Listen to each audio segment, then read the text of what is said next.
Okay, let's do a webinar. So, welcome everyone. I'm Elie Zazone, and you're tuned in to the second webinar in our 3 weeks of peak series. And this one is Streamlining Fulfillment to Crush Q4 Sales Goals. We have one more of these on planning air and ocean shipments during peak season, and space continues to be limited. So head to this link to make sure you don't miss it. Here's our agenda for today. We will be discussing listening to your data to drive Q4 decisions, cutting your delivery time in half, and understanding the cost of free shipping. But first, here's a quick refresher or intro for those of you unfamiliar with Freightos. Freightos is the world's largest freight marketplace, helping thousands of importers like you book and manage freight across over 75 providers.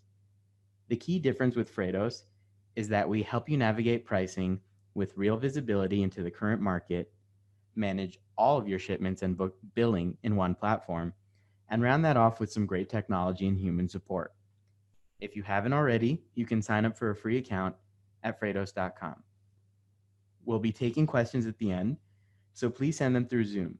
And if you haven't done this before, just click on the questions box and submit your question. And now I'd like to introduce John Knott, amateur yodeler and partnership enablement manager at ShipBob. So without further ado, take it away, John.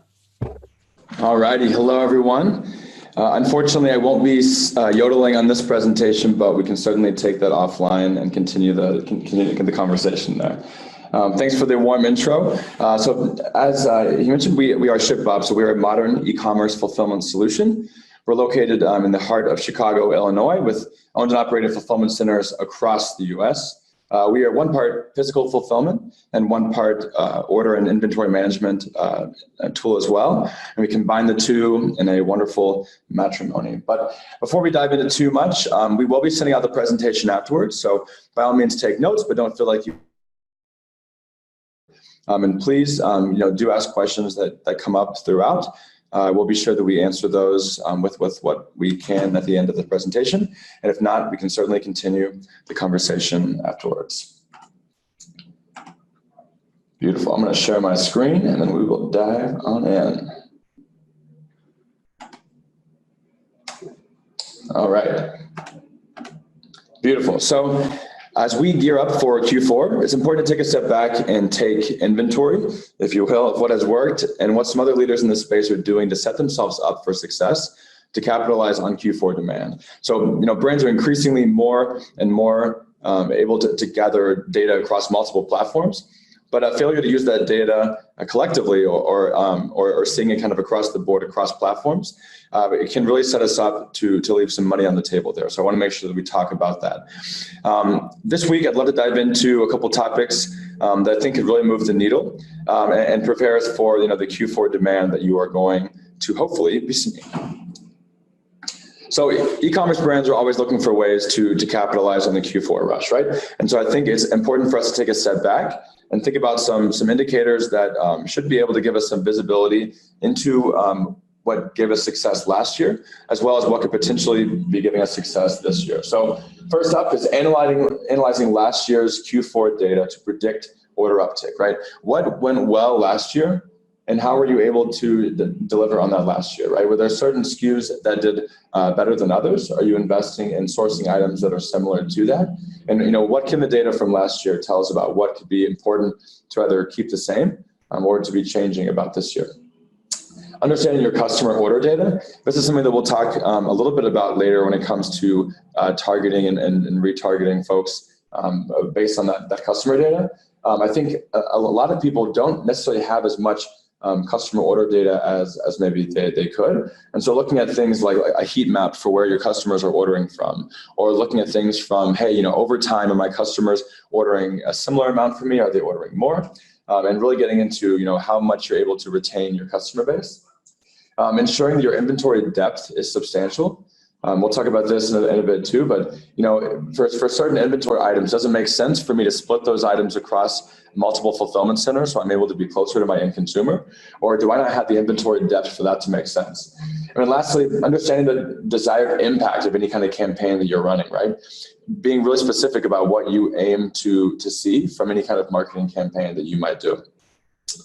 Beautiful. So I think where Freightos and ShipBob have been really working well together is that a lot of folks, they might know some part of the business, but they're not really sure on how to move forward with the other part of the business, right? So maybe they really understand sourcing, and they understand, getting their freight from overseas to the US, but maybe the fulfillment side of the business doesn't make a whole lot of sense to them. And so I think where we kind of live together is that we're really able to connect the dots from the data that you have from Freightos, having a clear understanding of when freight's going to arrive and what to expect. And then all the way from having an accurate count of inventory that you'll have at any given fulfillment center, having an accurate look at your inventory across multiple fulfillment centers and across channels with your e-commerce platforms. And then being able to understand from a carrier perspective and even last mile or post-purchase what's happening, and being able to communicate that to customers, right? The more insight that you have across the entire supply chain, the better. Speaking about being proactive here, I think a really hairy situation to be in is with the unexpected demand or lack of supply for certain high-performing SKUs. That's always been a result, and it resulted in certain stockouts for customers over the years. And so during peak season, if you're really able to have an accurate understanding of what to expect from a forecasting perspective, you're able to set up things like reorder notification points in order to not have that stock out and be missing out on that missed opportunity there. When we think about consumers ordering during the holidays, especially for those last minute shoppers, which I'm sure there's a couple of us out there. Sometimes I am a last minute shopper as well. Time in transit is super crucial, right?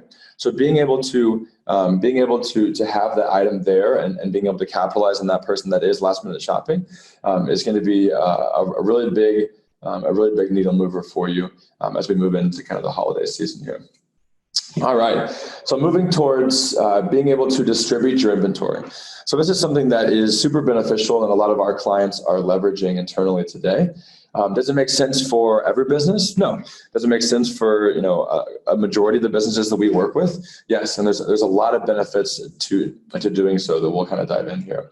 So what does it mean to really distribute your inventory? So this is essentially saying, hey, I have 10,000 units and I can either put them in one central place, or I can distribute them amongst 2, 3, maybe even 4 fulfillment centers. And so why would you want to do that? There's a couple key benefits here. So we take a peek down here at example A. So the average time in transit from Chicago to Salt Lake City is about 5.1 days, right?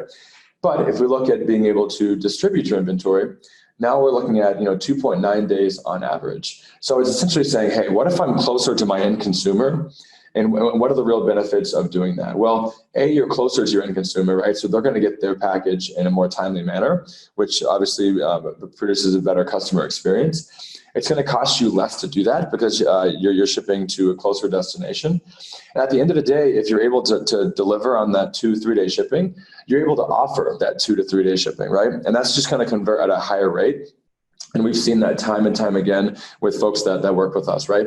So being able to offer that 2-day shipping is a real value add, especially in kind of the Amazon economy that we're in now, where folks just frankly expect to get their packages in 2 to 3 days here. So does it make sense for you, right? I think you'll want to look at, do I have the inventory depth on a SKU basis to be able to do this? And if you do for certain items and you don't for certain items, that's okay. Some folks actually work with a 3PL or work with ShipBob for certain items that are high performing where they do want to capitalize on that. And for certain, non-moving items, they'll maybe handle the fulfillment for those on their own. So definitely something to consider as we move into the holidays here.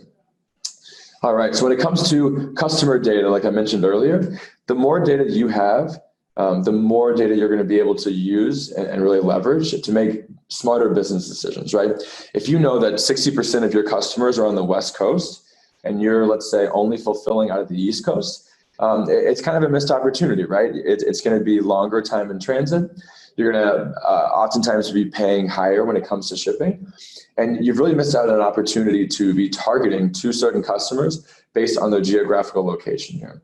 So we take a peek at some audience insights here, right? If you're able to say, hey, I know that my customers happen to be in the LA area, they happen to be on the East Coast in New York, and then some of them are even, in like the South Carolina area, right? The more that you know about where your customers are, the more you're able to target those folks and to be capitalizing on knowing where they are. And so by being able to have your inventory where folks are and then where folks are ordering from, you're just going to be able to provide a much better experience and a much more seamless experience. And this is what I think a lot of brands are getting right, is that they're using their customer data in a really, really smart way. So definitely something to consider as we move in and you're filling the top of your funnel, and then to be able to actually delivering on that at the bottom of the funnel. All right, so this is probably a real serious, hard look in the mirror for a lot of clients. Am I able to offer free shipping? And if you don't think you are today, I think there's some really interesting ways we can talk about where you might be able to. You might just have to think about your inventory in a new way. And you might have to consider, hey, am I able to pull any levers that I will be able to do this? So first things first, just to kind of get some table stakes out there. This is the big thing I want us to kind of think about here is that 65% of folks that are shopping online actually look at the shipping costs and the speed before putting items into their cart. 65%. I think that's a huge number. That's something that we really shouldn't discredit. That's saying that 65% of folks are looking at the experience and the cost of getting the items to their door before they're even looking at items that they may or may not want to purchase. Now, why is this? Because the consumers really have choice nowadays. Consumers have ample amounts of marketplaces where they can shop for goods. And so if you're an e-commerce business that's not selling on an Amazon of the world, if you don't want to be a commodity, you want to have your brand and build that customer loyalty time and time again, you want to be able to compete with an Amazon of the world by being able to offer that competitive shipping cost and speed. So that you aren't missing out on these opportunities where folks are looking, hey, am I going to want to pay for this? Am I going to want to wait X amount of days in order to get this in the mail? So it's free, really free, right? At the end of the day, we know that free is not ever free, right? And so I think it's how do you justify and looking at real data points, right? And how can you justify offering free shipping and be confident that you're going to see the return that you're looking for? And it's not going to be, a negative decision that you make for your business here. So it's free, really free. So I think one of the ways that I've seen a lot of success with folks being able to offer free shipping is whenever they're able to subsidize that cost through raising their average order value. And so if we think of your average order value, so let's say that the average order value for your business is $50. So, Joe Smith is coming to your website. He's putting things in the shopping cart, and on average, he's spending $50 per transaction. So we know that if we're able to offer, if we're offering that free shipping, it's not really free, right? So that's going to cut into your profit margin. But what if you were able to suggest or find ways to encourage Joe to be spending more with you, and thus we're able to bake in and subsidize some of that shipping cost to be able to offer it for free through your website here. So let's say that you're able to suggest, hey, folks, if you spend $75 with us, we're able to offer you free shipping. So let's unpack that for a second. So I've said that average AOV is currently 50.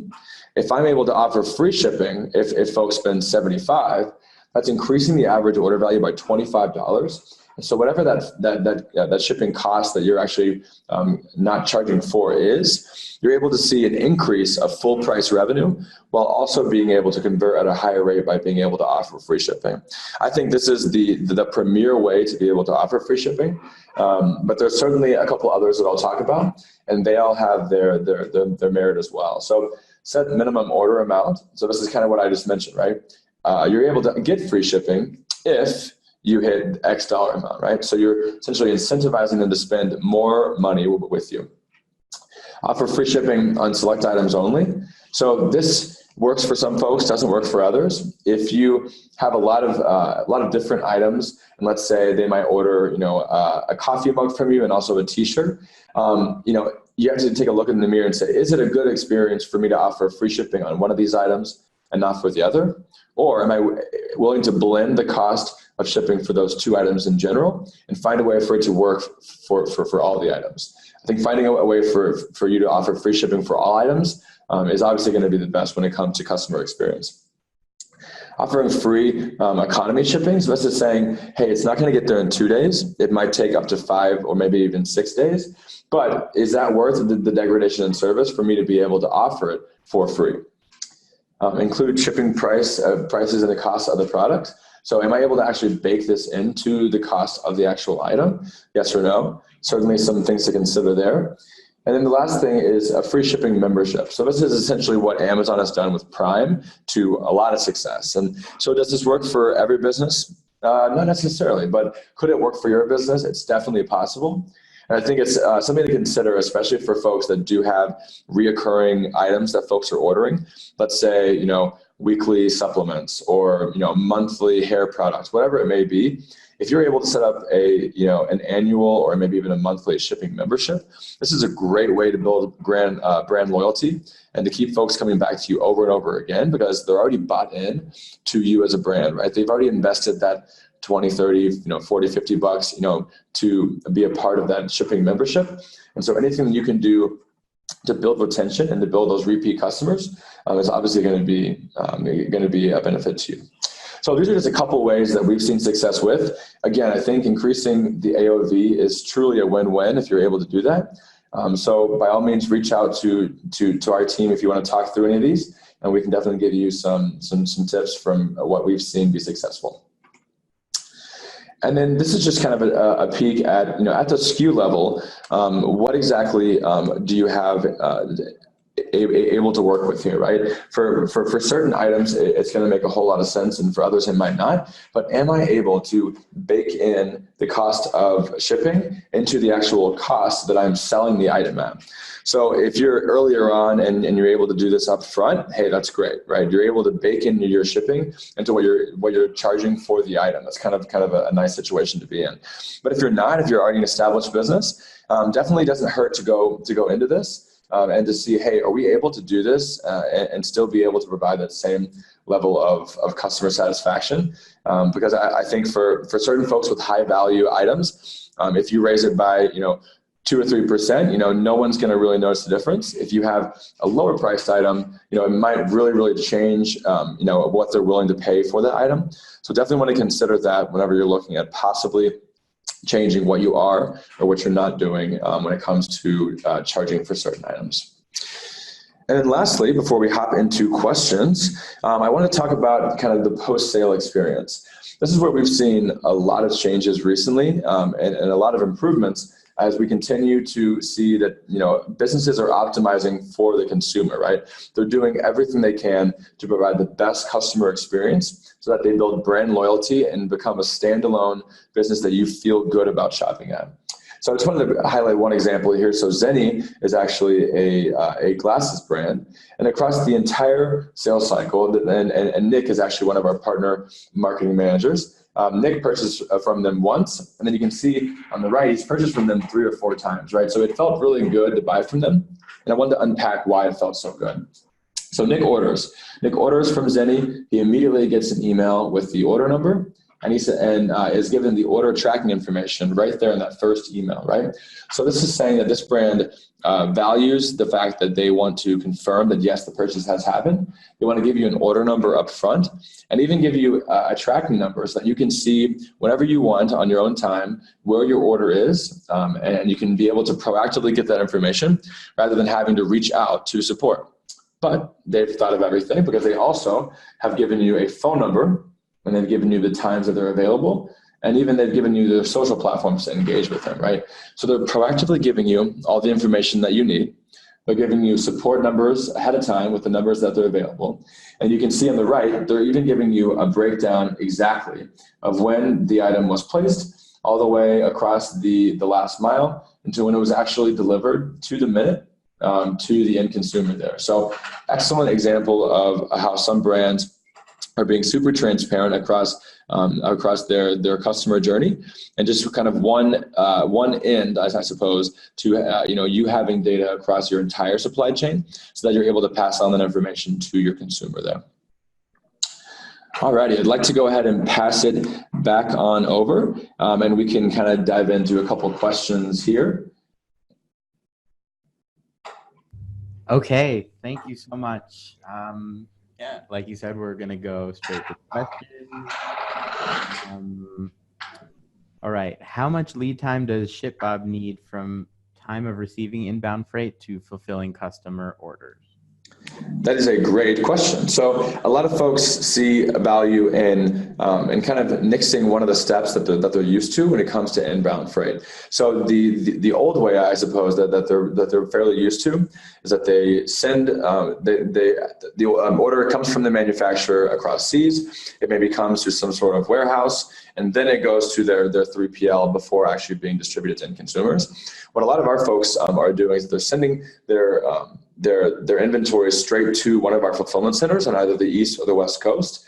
And then after our receiving process, within about 5 to 6 days, they're really able to have inventory insight across all of our fulfillment centers and be able to start fulfilling on those orders. So it's a fairly quick turnaround when it hits the States, and for us to be able to start delivering on that. All right. What is the biggest headache you've seen during peak season? Biggest headache during peak season. I think one of the biggest ones that I sort of touched on is being out of certain items that you could have sold, right? So I think this all kind of goes back to being able to forecast, and you can even work with our team to be able to do so and say, hey, from what I'm doing to fill the top of the funnel, what can I expect in terms of demand, so that I can be sure that I have inventory ready to roll whenever folks are looking to order that item. I think that's definitely something that a couple of customers haven't done 100% of the time. So I think that's something that we try to do proactively, is say, hey, we would love for you to be able to forecast as much as you can to us, and we'll make sure that we have our team staffed accordingly so that we can deliver on that demand. Okay, I think we have time for one more. So what are the top criteria one should think about when selecting a 3PL for last mile? Top criteria when thinking about a 3PL for last mile. So I think at the end of the day, last mile is last mile, right? So there's, we partner with all the major, carriers, so USPS, UPS, DHL, and FedEx. And so we essentially have an aggregate model where we give you the best shipping rate across all of those carriers that are going to get it there reliably and on time, right? So we look at a regression analysis to make sure that we're always choosing the optimal carrier there. At the end of the day, we do leverage USPS quite a bit for last mile. But at the end of the day, we look at things and say, hey, if for some reason this order did not arrive on time with USPS to this zip code multiple times, we're going to make sure that we do whatever we can to possibly choose another carrier that will be able to get it there on time. And so we leverage USPS. They obviously have a huge network here in the US. And so anything we can do to leverage them or others, we will definitely do. Okay, awesome. I want to thank everyone for joining us today, and a huge thanks to John Knott, who really carried this one, I have to say. Keep an eye on your inboxes tomorrow, as we'll be including a link to the recording and the slides in the monthly newsletter. Also, a reminder that next week we're hosting the final webinar in our 3 weeks of peak series, and it's going to be a good one. So we hope to see you there, and thank you all for joining us today. Thanks so much, everyone. Bye-bye.